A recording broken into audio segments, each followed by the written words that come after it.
अस्सलाम वालेकुम रहमतुल्लाहि व बरकातुहू। हम लोगों को चींटियों को दाना ज़रूर डालना चाहिए, रिज़्क़ ज़रूर डालना चाहिए।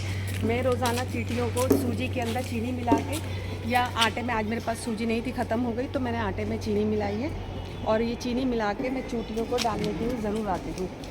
तो आप ऐसे करके पेड़ों की जड़ों में जहाँ चींटियाँ होती हैं, ये देखो इधर है, आप डालें, चींटियाँ अपना रिज़्क़ ले जाती है। और इसको बहुत सवाब है, चींटियों को रिज़्क़ डालना बहुत सवाब है। आप अल्लाह की ऐसी मखलूक को रिज़्क़ डाल रही हो तो अल्लाह उसका आपको बेहिसाब सवाब देता है। और मैं आपको एक बहुत ही अच्छा किस्सा बताऊंगी हज़रत सुलेमान का, चींटियों के मुताबिक। आपको सुन के बहुत मज़ा आएगा।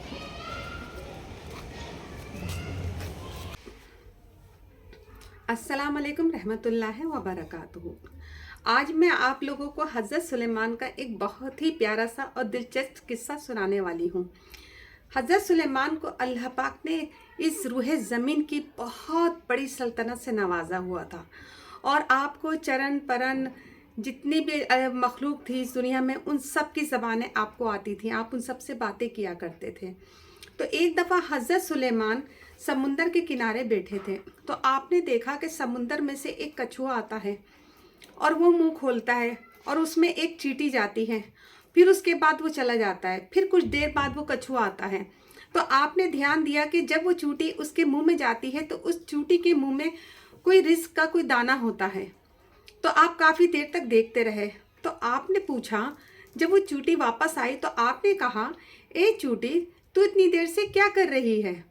मैं ये देख रहा हूँ कि तू इतनी देर से इस कछुए के मुंह में जाती है, फिर समुंदर की तह में चली जाती है, फिर वापस आती है, फिर वही करती है।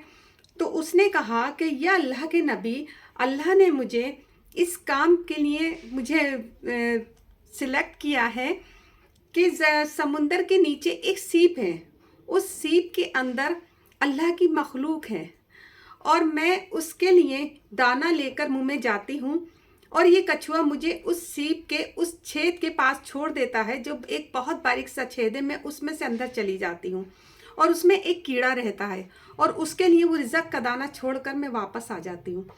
तो आपको उसकी ये बात इतनी अच्छी लगी, इतनी आपके मन को भा गई कि आपने फिर अल्लाह से कहा कि ए अल्लाह, मैं भी अपनी रियाया को खाना खिलाना चाहता हूँ, तो लिहाजा 1 महीने तक मैं अपनी रियाया को खाना खिलाना चाहता हूँ। तो अल्लाह पाक ने कहा कि ए सुलेमान, ये तुमसे नहीं होगा। तो आपने कहा, अच्छा मैं 1 हफ्ते के लिए खिलाना चाहता हूँ। तो अल्लाह ने कहा कि आपसे नहीं होगा। फिर आपने कहा, अच्छा मैं 1 दिन के लिए खिलाना चाहता हूँ। तो अल्लाह ने कहा कि ए सुलेमान, ये तुमसे नहीं होगा। तब आपने बहुत ज़िद करी तो अल्लाह पाक ने कहा कि अच्छा चलो ठीक है, 1 वक्त की दावत अगर तुम अपनी रियाया की करना चाहते हो तो कर लो।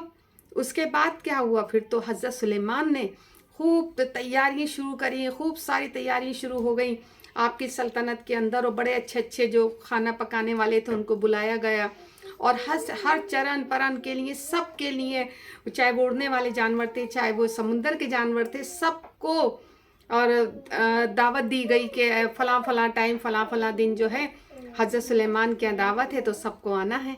तो 1 साल तक तैयारी चलती रही। एक बहुत बड़ा महल तैयार किया गया जिसके अंदर के दस्तरखान लगना था और वो सारी मखलूक को आना था दावत पे। तो आपने क्या करा कि आपने जब वो महल तैयार करवा लिया और सारी तैयारियां चलती रहीं, तरह तरह के खाने बनते रहे, तो अल्लाह ने अब जो थे, मतलब अल्लाह से बराबर दुआ करते रहते थे कि अल्लाह तू परवरदिगार आलम इसे कबूल फरमाना। तो आपने जो थे हवा को भी हुक्म दिया कि ए ठंडी हवा तू चलते रहे, क्योंकि आप हवा से भी बातें किया करते थे, आप सबकी ज़बान समझते थे। तो कि ए हवा तू ठंडी चलती रहना ताकि मेरा खाना ख़राब ना हो। तो बहरहाल 1 साल तक वो तैयारियां चली। फिर उसके बाद 1 साल बाद जब वो दस्तरखान सज गया तो समुंदर में से एक मछली आई और उसने कहा कि ए सुलेमान, ए अल्लाह के नबी, मैं बहुत भूखी हूँ, मुझे बहुत भूख लगी है, तो मुझे पहले खाना खिला दिया जाए। तो आपने कहा चलो कोई बात नहीं, ठीक है, आपको ज़्यादा भूख लगी, आप पहले खाना खा लीजिए। तो जो मीलों तक जो दस्तरखान लगा हुआ था, जब वो मछली आई तो उसको तो चंद सेकंड लगे कि वो सारा खाना जो 1 साल से तैयारी चल रही थी, सारा खाना एक सांस में खा गई। और कहा कि ए अल्लाह के नबी, मुझे तो अभी डकार भी नहीं है, मुझे तो अभी पेट भी नहीं भरा। तो उसने कहा कि इतना खाना, उन्होंने फरमाया कि इतना खाना मैंने बनवाया था और तुम खा के कहती हो कि तुम्हारा पेट भी नहीं भरा। तो वो कहने लगी, ए अल्लाह के नबी, मेरा पेट नहीं भरा तो, और तुम तो मुझे इतना सा खाना खिला के कह रहे हो कि मैंने इतना खाना बनवाया और तुम कहते हो कि मेरा पेट नहीं भरा। मेरा अल्लाह तो मुझे 3 वक्त इस तरह का खाना खिलाता है और पेट भर के खिलाता है। तो आप जो थे फ़ौरन ही अल्लाह पाक के रूबरू सजदे में गिर पड़े और सजदे में गिर के आपने अल्लाह से बहुत वो करके, अल्लाह ये तेरा ही काम है, तू ही अपने बंदे को रिज़्क़ दे सकता है, तू ही खिला सकता है, ये तेरे अलावा ये काम किसी का नहीं, कोई नहीं कर सकता। तो रिज़्क़ जो है वो अल्लाह के हाथों में है।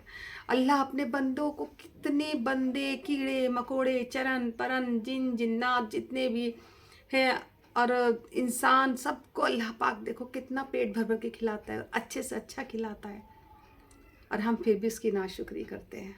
तो अल्लाह का शुक्र अदा करने की आदत डालना चाहिए। अल्लाह का शुक्र अदा करो, अल्लाह से तौबा करते रहो, अल्लाह से अपने गुनाहों की माफ़ी मांगते रहो। पता नहीं कौन सा वक्त उसके पास जाने का हो जाए, कौन सी सांस हमारी आखिरी हो जाए, कौन सी रात हमारी आखिरी हो जाए। तो ऐसा वक्त आने से पहले अल्लाह से तौबा कर लो, माफ़ी मांग लो, अल्लाह का शुक्र अदा करो। अल्लाह तेरा लाख लाख शुक्र है, तेरा एहसान।